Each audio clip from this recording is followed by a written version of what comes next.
After going full-time into human rights, I thought that alongside of the advocacy that we do around visibility, etc., the legal situation had to be addressed.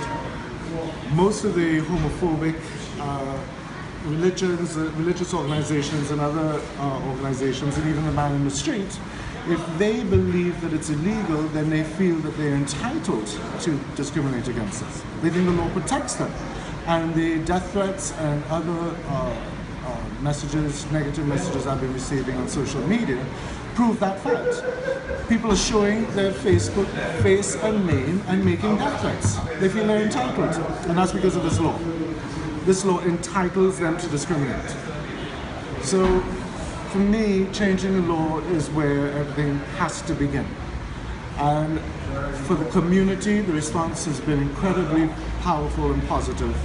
I've had hundreds and hundreds of messages from LGBT people in Trinidad and Tobago and LGBT people from Trinidad and Tobago who live overseas, who have been incredibly supportive and incredibly excited and incentivized.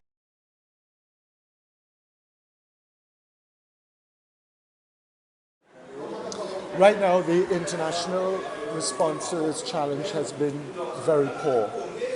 I am a dual citizen.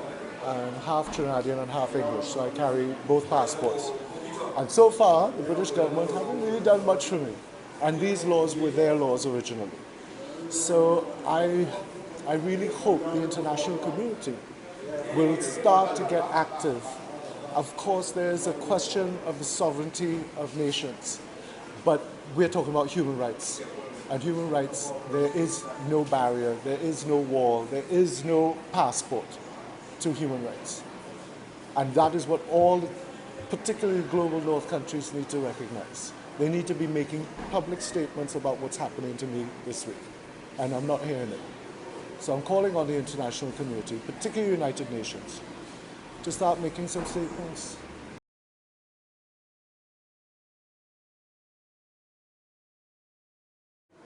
We had this false belief that Trinidad and Tobago was the most gay-friendly island in the Caribbean. And the response from this challenge, death threats, etc., has proven that it is not so. I've also had reports that very high-up Catholics have held meetings talking about me, and they're foaming at the mouth.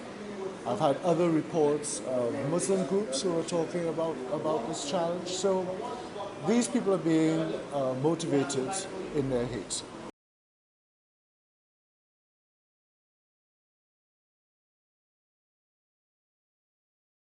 And start fighting this head on.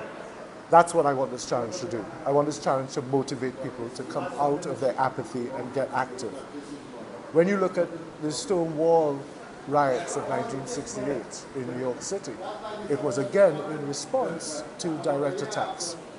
People are going to get hurt, but that's what makes people motivated to do something. So anybody who says that I'm stirring up trouble and things are going to get hard, yes, they are. They're going to get hard. They're hard enough right now for me because I'm hiding out. But we needed to have something happen. That's why it had to happen now.